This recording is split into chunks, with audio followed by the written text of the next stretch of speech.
আজকে আপনাদের সাথে আলোচনা করব second marginal assignment 2025 class 1 subject ইংরেজি নমুনা প্রশ্ন নিয়ে।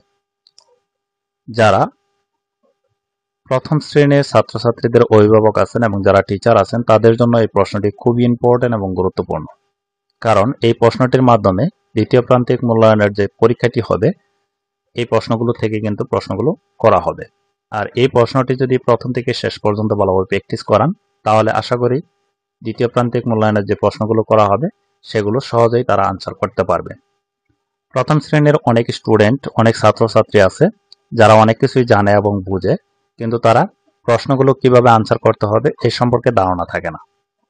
যারা অভিভাবক আছেন তারা যদি এই প্রশ্নগুলো আমার কাছ থেকে পিডিএফ অথবা এমএস ওয়ার্ড ফাইল নিয়ে কম্পিউটার দোকান থেকে প্রিন্ট করে বাসায় বারবার প্র্যাকটিস করান, তাহলে তাদের দ্বিতীয় প্রান্তিক মূল্যায়ন যে পরীক্ষাটি হবে সেখানে কিন্তু সহজেই প্রশ্নগুলো আনসার করতে পারবে এবং কোন কোন জায়গাগুলো ভুল করতেছে সেগুলো কিন্তু আপনারা সংশোধন করে দিতে পারবেন। কারণ অনেকেই জানেন না তারা কোন জায়গাগুলো ভুল করতেছে এবং কি তারা বুঝতেছে না, এবং অনেক স্টুডেন্ট আছে অনেক কিছুই পারে বুঝে, কিন্তু প্রশ্নগুলো দেখা মাত্রই তাদের কিন্তু একটা আতঙ্ক সৃষ্টি হয়, তারা প্রশ্নগুলো কিভাবে আনসার করবে সেই সম্পর্কে ধারণা থাকে না। আপনারা যদি এই প্রশ্নগুলো বাসায় নিয়ে প্রিন্ট করে বারবার তাদেরকে প্র্যাকটিস করান তাহলে তারা কিন্তু সহজে প্রশ্নগুলো আনসার করতে পারবে। এই প্রশ্নগুলো প্রত্যেকটি প্রশ্ন আপনাদের 30 টাকা করে খরচ হবে। যারা নিতে চান তারা অবশ্যই কমেন্টে বলবেন, আমি হোয়াটসঅ্যাপ নাম্বার দিয়ে দেবো, সেখানে যোগাযোগের মাধ্যমে কিন্তু এই প্রশ্নগুলো প্রত্যেকটি প্রশ্ন আপনারা নিতে পারবেন। আপনাদেরকে একটু প্রশ্নটি দেখাই। যারা টিচার আছেন, কোচিং টিচার অথবা স্কুল টিচার, তারা কিন্তু আপনাদের স্কুলের নাম দিয়ে এই প্রশ্নগুলো দিয়ে সরাসরি আপনারা পরীক্ষা নিতে পারবেন। এখানে দেখেন, write the meaning of the following words any 10, 10টি ওয়ার্ডের অর্থ লিখতে হবে, বাংলা অর্থ লিখতে হবে 10 নাম্বার। আমি এগুলো বলবো না, কারণ বলতে গেলে ভিডিওটি লং হয়ে যাবে। আপনাদেরকে একটু শেয়ার করি, তাহলে বুঝতে পারবেন যে আসলে প্রশ্নটি কিরকম করা হবে এবং কত নঙে কিরকম মান এবং কিভাবে প্রশ্নগুলো আনসার করতে হবে এ সম্পর্কে কিন্তু ধারণা হবে এই প্রশ্নটির মাধ্যমে। 2 নঙে আছে write word for the following letters is for two. এখানে যে লেটারগুলো আছে এই লেটারগুলো দিয়ে ওয়ার্ড লিখতে হবে 2টা।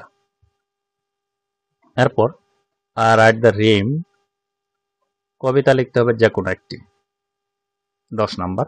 এরপর write the missing letter of make word, এখানে যে ওয়ার্ডগুলো রয়েছে এখানে কি বর্ণগুলো যোগ করলে বা কোন কোন বর্ণগুলো দিলে এখানে ওয়ার্ড তৈরি হবে, তাহলে এখানে 10 নাম্বার, 10টি। এরপর write the name of the picture any 10, sorry এখানে এনি 5 হবে 5, আমি একটু লিখে দেই।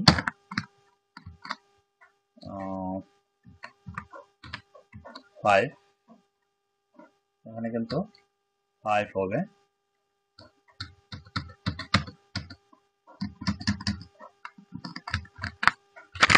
Any 5, 10 number. এরপর রয়েছে rearrange the letter to make meaningful words any 5, এখানে মিনিং করতে হবে, রিঅ্যারেঞ্জ মানে এলোমেলো দেওয়া আছে, ঠিক করতে হবে 5টি, 10 নাম্বার।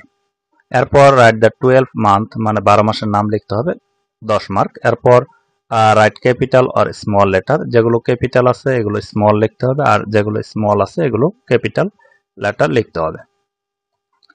এরপর রয়েছে ট্রান্সলেট ইনটু বাংলা, এইখানে যে সেন্টেন্সগুলো রয়েছে এগুলো বাংলা অর্থ লিখতে হবে। How are you, I am fine. এরপর thank you, good morning, I am student. এরপর ওরাল 10 মানে মৌখিক।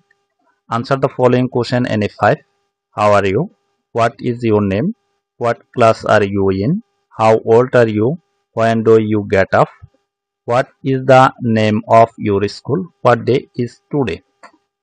এই ছিল যে প্রথম শ্রেণীর যে ইংরেজি নমুনা প্রশ্নটি, এটি আপনাদের সাথে শেয়ার করলাম। ধারাবাহিকভাবে সকল প্রশ্নই শেয়ার করব, সেই প্রশ্নগুলো এই ভিডিওর আই বাটন অথবা প্লে লিস্টে গিয়ে দেখে নিতে পারবেন। আর যারা এগুলো পিডিএফ অথবা এমএস ওয়ার্ড ফাইল নিতে চান তারা অবশ্যই কমেন্টে যোগাযোগ করবেন। আর ভিডিওটি ভালো লাগলে অবশ্যই একটি লাইক দিবেন এবং কমেন্টে মতামত জানাবেন এবং পরিচিত যারা আছে তাদেরকে শেয়ার করবেন। অনেকেই বলেন যে আমরা এই প্রশ্নটি পেয়েছি, এই প্রশ্নটি পাই না। কারণ হচ্ছে আপনারা ভিডিও দেখেন কিন্তু লাইক এবং কমেন্ট করেন না। এর জন্য কিন্তু আমরা ভিডিও দেওয়ার সাথে সাথে আপনাদের কাছে নোটিফিকেশন যায় না। লাইক এবং কমেন্ট করবেন এবং পাশে থাকা বেল আইকনটি অন করে রাখবেন যাতে ভিডিওগুলো দেওয়ার সাথে সাথে আপনাদের কাছে প্রথমেই নোটিফিকেশনগুলো চলে যায়। আর যারা নতুন আছেন তারা অবশ্যই চ্যানেলটি সাবস্ক্রাইব করে পাশে থাকা বেল আইকনটি অন করে রাখবেন যাতে ভিডিওগুলো দেওয়ার সাথে সাথে আপনাদের কাছে নোটিফিকেশন চলে যায়। আজকের মতো ভিডিওটি এ পর্যন্তই। ভালো থাকবেন, সুস্থ থাকবেন। আল্লাহ হাফেজ।